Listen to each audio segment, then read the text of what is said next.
साथ हूं, मैं मुल्क का वफादार हूं। मैं मोदी के साथ नहीं हूं, ना मैं मोदी का वफादार कभी रहूंगा। मैं देश का साथ देता आया और इंशाल्लाह देता रहूंगा। जनाब सुधांशु साहब, आप बात कर रहे हैं 2005 के एग्रीमेंट की।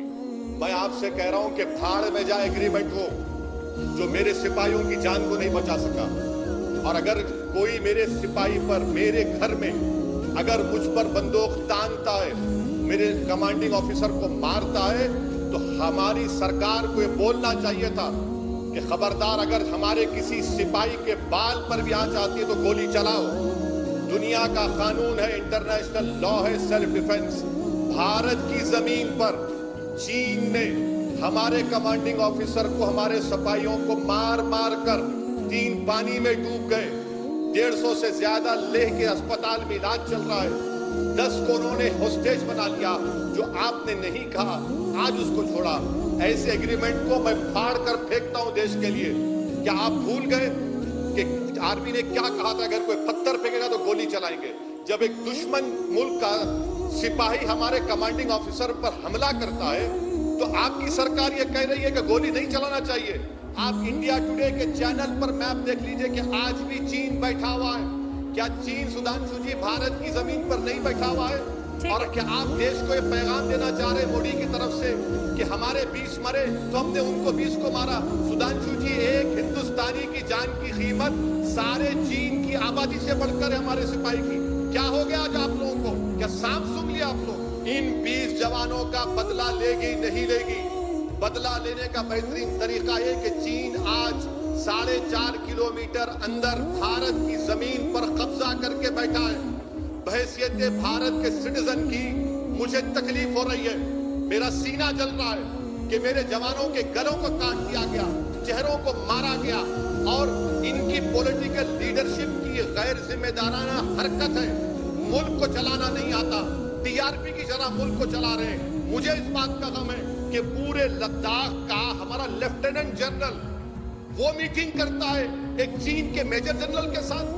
ये हमारे सिपाहियों की इज्जत है? बताइए आप कि पूरे लद्दाख का लेफ्टिनेंट जनरल एक मामूली मेजर जनरल से बात करता है। क्या हो रहा है हमारे देश में? ये कि सुधांशु जी ये जवाब देकर अपनी पार्टी को पूरी तरह एक्सपोज करके देश को ये पैगाम दे रहे हैं कि चीन भारत की सरजमीन पर 1 इंच भी कब्जा नहीं किया है।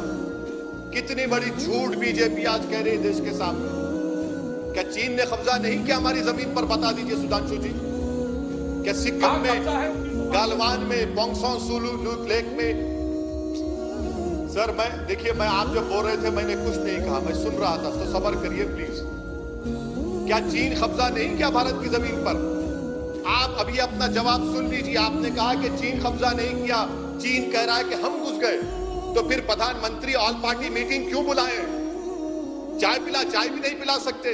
क्या हमको ज्ञान देने के लिए बुलाए? क्या प्रधानमंत्री धोखा दे रहे हैं देश को? 4.5 किलोमीटर चीन गालवान वैली में घुस चुका है, पोंगसोंग लेक के सदन में घुस चुका है। मैं फिर से देश को बताना चाह रहा हूं कि सुधांशु जी झूठ कह रहे हैं। यकीनन साइचन का जो रास्ता होगा, जहां पर जाने का एक्सेस होगा, गालवान के उन पहाड़ियों पर चीन बैठा हुआ है।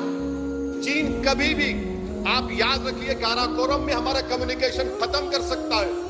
बताए बीजेपी, चीन हमारी जमीन पर कब्जा कराए नहीं कराए? अरे भाड़ में जाए चीन के साथ कौन खड़ा या ना खड़ा है। मुझे अपनी देश की जमीन की फिक्र है।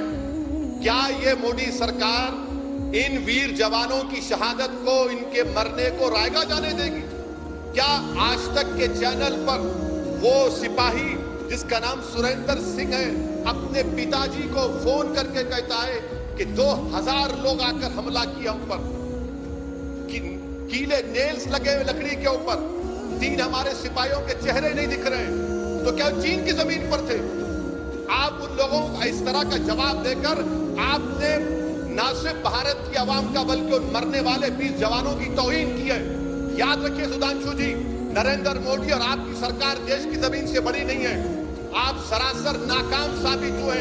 और आप बार बार जो आईबी रिपोर्ट का जिक्र कर रहे सर, ये मीडिया में वाइडली रिपोर्टेड है, बड़े बड़े विज्ञान कह रहे हैं। बल्कि सुधांशु जी लिख लीजिए, क्या फिंगर 4 और फिंगर 8 पर हम पेट्रोलिंग कर सकते हैं? आज नहीं कर सकते हम। फिंगर 4 फिंगर 8 हमारा इलाका है। क्या डीपैक के सैटेलाइट्स नहीं बता रहे?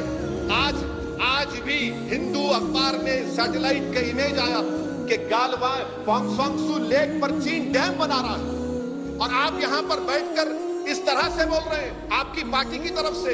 सुधांशु जी, ये आप नहीं कह रहे हैं, ये आपकी जबान नहीं, आपकी जबान जरूर है, मगर आप अपनी सरकार की इस गलत पॉलिसी को, जो देश को धोखा दे रहे हैं, हमारे सिपाही मारे गए और हमारी जमीन को हिफाजत नहीं कर सके, आप हमारे देश के तमाम लोगों पर धूल झोंक रहे हैं। अफसोस हो रहा है मुझे। बताइए, आप डिफेंस मिनिस्टर के करीबी साथी हैं कि हर साल दिसंबर में डिफेंस मिनिस्टर MHA ITBP बैठकर साल भर की पेट्रोलिंग नहीं तय करता? क्या हमारे NTRO के पास ड्रोन्स नहीं है, सैटेलाइट के इमेजेस हैं? किस तरह आपकी सरकार ने हमारे लद्दाख के एक लेफ्टिनेंट जनरल हरिंदर सिंह को एक मेजर जनरल के साथ बैठने को दिया? याद रखिए, चीन से मुकाबला करना है तो 56 इंच का सीना नहीं, दिमाग होना पड़ेगा और एक धड़कता हुआ दिल होना पड़ेगा इस देश के लिए। आप कब तक इस मुल्क को TRP रेटिंग की तरह चलाएंगे? देश तो चलता रहेगा ना, गवर्नमेंट तो कंटिन्यूस फॉर्म में रहेगी। चलिए, आपकी सिफारिश पर मैं ये कह देता हूं कि नरेंद्र मोदी को कहना चाहिए कि 1962 से लेकर अब तक कितनी भारत की जमीन आज की तारीख तक, जिस दिन हमारे 20 सिपाही इस नाखिस और कमजोर हुकूमत की पॉलिसी की वजह से मारे गए, आप बता दीजिए देश को। चलिए, कितनी जमीन पर चीन कब्जा करके बैठा है? 2014 से 20 तक बता दीजिए, और उसके बाद भी बता दीजिए। कौन रोकता है आपको? सुधांशु जी, आप बार बार एग्रीमेंट की बात कर रहे हैं। सुधांशु जी, याद रखिए, वो एग्रीमेंट कॉन्स्टिट्यूशन का हिस्सा नहीं है। जिस जमीन पर हमारे सिपाहियों को मारा गया वो भारत की सरजमीन है, और जिस भारत की सरजमीन पर मेरे घर में घुसकर मेरे सिपाहियों को कोई मारता है तो मुझे अख्तियार है कि मेरे घर में घुसने वालों पर मैं गोली चलाऊं। और अगर कमांडिंग ऑफिसर मरता है तो सिपाहियों को आप ऑर्डर नहीं दिए।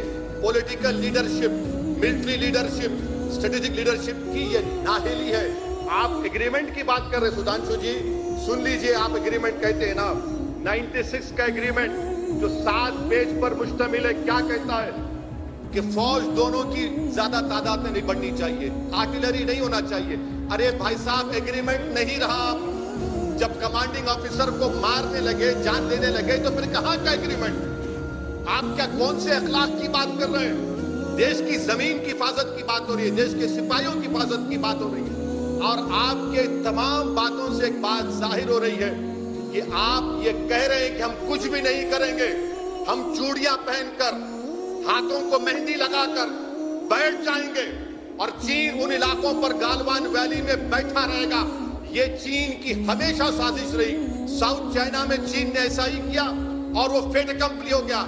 आप ये क्यों नहीं कहते कि हम चीन को उखाड़ कर फेंकेंगे, सिक्किम से उखाड़ कर फेंकेंगे, गालवान वैली से उखाड़ कर फेंकेंगे, पोंगसोंगसू लेक से निकाल कर फेंकेंगे। जिस रिवर पर डैम बनाया जा रहा उसको नहीं बनाने देंगे। इन 20 लोगों की शहादत को रायगा नहीं जाने देंगे, और आप लच्छेदार गुफ्तगू कर रहे हैं। अरे एग्रीमेंट भाड़ में जाए, मैं उस एग्रीमेंट को फाड़ देता। अगर मुझसे पूछा जाता, जब मेरी जमीन का मामला आता है तो क्या का एग्रीमेंट? अरे जो हमारे एग्रीमेंट का पासो लिहाज नहीं रखता उनसे बात करेंगे।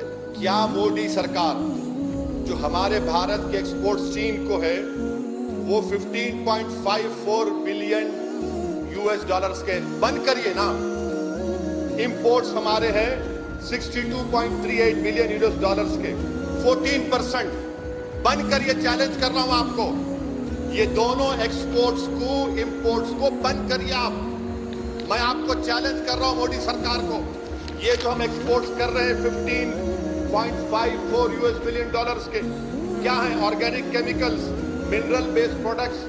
इंपोर्ट जो हो रहा है, क्या हो रहा है? Electric machinery, madam, nuclear reactors भी हमने चीन से मंगाया है। Nuclear reactors, boilers, machinery. चलिए बंद करिए ना इनको। हिम्मत है आप में, बैठकर टीवी स्टूडियो में बोलना अलग बात है, इंप्लीमेंट करके दिखाइए। और आप कह रहे सिक्किम, जब सिक्किम की बात आई तो किसने सिक्किम को स्टेट का स्टेटस दिया? और चीन को बता दिया कि हम स्टेटस दे रहे हैं। आज मैं आपसे फिर से सवाल कर रहा हूं सुधांशु जी, क्या सिक्किम के नक्कुला पास में इंटरनेशनल बॉर्डर से 2 किलोमीटर अंदर क्या चीन की फौज भारत की जमीन पर बैठी है? नहीं बैठी है। 9 मई को हुआ है। आप मेरे सवालात का जवाब नहीं दे रहे, इसलिए नहीं दे पा रहे हैं क्योंकि आपकी सरकार डरती है चीन से मुकाबला करने के लिए। कहां गया आपका वो जज्बा कि जब पुरी में 16 सिपाही मारे गए तो सर्जिकल स्ट्राइक हुआ, 40 पुलिस वाले मारे गए पुलवामा में तो बालाकोट हुआ। क्या मोदी सरकार हमारी जमीन को वापस लेगी? नहीं लेगी। क्या चीन को उसी तरह जवाब देगी? नहीं देगी। या फिर आपका ये जो देशभक्ति है ये सिर्फ दिखावे की है, मुझे कहना पड़ेगा। और अफसोस तो ये सुधांशु जी कि आज आपसे मुझे उम्मीद नहीं थी कि आप अपनी बाकी की तर्जुमानी कर रहे हैं और कह रहे हैं कि चीन कब्जा ही नहीं किया। क्यों आरएसएस चुप है? कहां गए उनके देशभक्ति के नारे? आज सब रेडियो साइलेंस मेंटेन कर रहे हैं। ये आईपीएल का स्पॉन्सरशिप किसने दिया बताइए? आईपीएल क्रिकेट टीम का स्पॉन्सरशिप हमने दिया, आपकी सरकार थी ना। ये न्यूक्लियर रिएक्टर्स कौन खरीद रहा है? ये बॉयलर्स, ये इलेक्ट्रिकल मशीनरी कौन दिया कॉन्ट्रैक्ट? बताइए सुधांशु जी। आप कैंसिल क्यों नहीं कर देते? चलिए पहली सरकार ने किया है।